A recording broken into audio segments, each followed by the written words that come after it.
تمہاری شہرت میں اور اضافہ کرے، تمہاری صلاحیت میں اور اضافہ کرے. جی آج کل یوتھ میں ہم نے ایک ڈپریشن کا ایلیمنٹ پایا ہے. Everyone is frustrated, everyone does not know what to do, where to go. Youth کو یہ بھی نہیں پتا کہ بڑے ہو کے ہمیں کیا کرنا ہے, کس ڈائریکشن میں جانا ہے. جس سے بھی بات کریں وہ یہی کہتے ہیں کہ ہمیں پڑھنا ہے اور باہر جانا ہے. what is the thing required to eliminate that element of frustration in the youth? دیکھیے بات ان کی بات بھی ٹھیک ہے نوجوان نسل کی جی کہ ماں باپ اتنا سب پیسہ لگاتے ہیں, اتنا سب کچھ کرتے ہیں. کس لیے سب کرتے ہیں؟ اس لیے کرتے ہیں کہ ان کی اولاد پڑھے لکھے, زندگی میں کوئی مقام حاصل کرے, کچھ کام کرے. جی اور اسی طرح سے پھر اس کی آنے والی نسل اس کو دیکھے اور اس کو اپنا رول ماڈل بنائے. جب وہ پڑھ لکھ کے پریکٹیکل زندگی میں داخل ہوتا ہے تو اس پر ہر چیز کے دروازے بند ہو جاتے ہیں, جی نوکری کے, بالکل. آگے بڑھنے کے, صلاحیت کے. ہم کیسے لوگ ہیں؟ ہم میں کوئی چیز, کیا چیز ٹھیک ہے ہم میں؟ مجھے آپ بتائیے. یعنی مجھے یہ کہتے ہوئے اچھا تو نہیں لگتا کیونکہ میں اس ملک کا ایک رہنے والا ہوں, لیکن میں اس لیے کہوں گا کہ مجھے اس ملک سے بہت محبت ہے. جی میں نے کبھی یہ نہیں سوچا کہ ملک نے مجھے کیا دیا. میں نے ہمیشہ یہ سوچا کہ میں نے اپنی کیپیسٹی میں اپنے ملک کو کیا دیا ہے.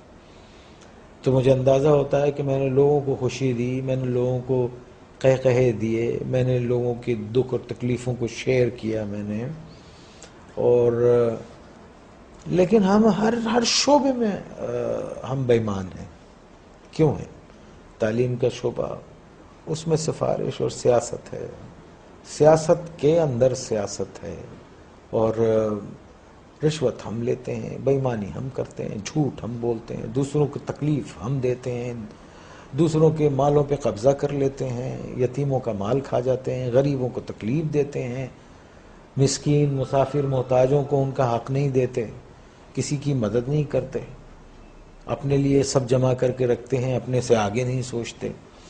تو آپ یہ دیکھیے ایسے معاشرے جو ہیں وہ اگر آپ اتنے برے ہو رہے ہیں جس طرح سے نظر آ رہا ہے آپ کو, تو اگر آپ قرآن شریف پڑھیں تو اس میں جو قومیں اللہ تعالیٰ کی احکامات کو نہیں مانتی اور جو ان سب چیزوں میں نافرمانی میں جب بہت آگے چلی جاتی ہے تو اللہ نے کہا ہے میں ایسی قوم کو تباہ کر دیتا ہوں اور پھر ان کی جگہ دوسرے لوگ لے آتا ہوں. اللہ کہتا ہے کہ میرے لیے یہ کام کوئی مشکل نہیں ہے.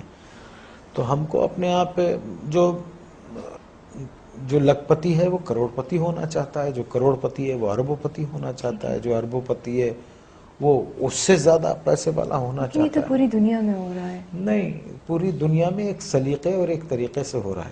ٹھیک ہے. ایک آدمی جس کی تنخواہ 12,000 روپے مہینہ ہے, اس کے گھر کے اخراجات 80,000 روپے کے ہیں. یہ کون سی سائنس ہے آپ مجھے بتائیے کہ وہ اس کو پورا کرتی ہوگی؟ اور یہاں 60% لوگ ایسے ہیں جن کی تنخواہیں اتنی ہیں, لمیٹڈ ہیں, اور ان کے اخراجات جو ہیں, تو پھر کیا کرتے ہیں آپ؟ شارٹ کٹس مارتے ہیں, صحیح. شارٹ کٹس مارتے ہیں. اور ایک بات یاد رکھیے, دیکھیے اگر آپ نے اپنی اولاد کو حرام کھلایا نا, حرام, جی بے ایمانی, چوری چکاری, ان سب چیزوں سے لوٹ کے یہ سب چیزوں سے کھلایا, تو وہ آپ کے پاس وہ سارا ویسے ہی نکل جائے گا. آپ دیکھیے کبھی جمع کر کے نہیں رکھ سکتا وہ. اگر اس کے پاس رہے گا, جمع بھی ہوتا ہے, تو ایک ڈیزاسٹر ہوگا اور سب ختم ہو جائے گا. تو ہم کو ٹھیک ہونا چاہیے. ہم انسان ہیں, جانور نہیں ہیں. ہم کو صحیح ہونا چاہیے. ہم کو اس لیے دنیا میں نہیں بھیجا ہے کہ ہم دوسرے کے حقوق ماریں, چھین لیں لوگوں کو. 1,200 روپے 800 روپے کے ایک موبائل کے لیے ایک جان لے لیتے ہیں ہم.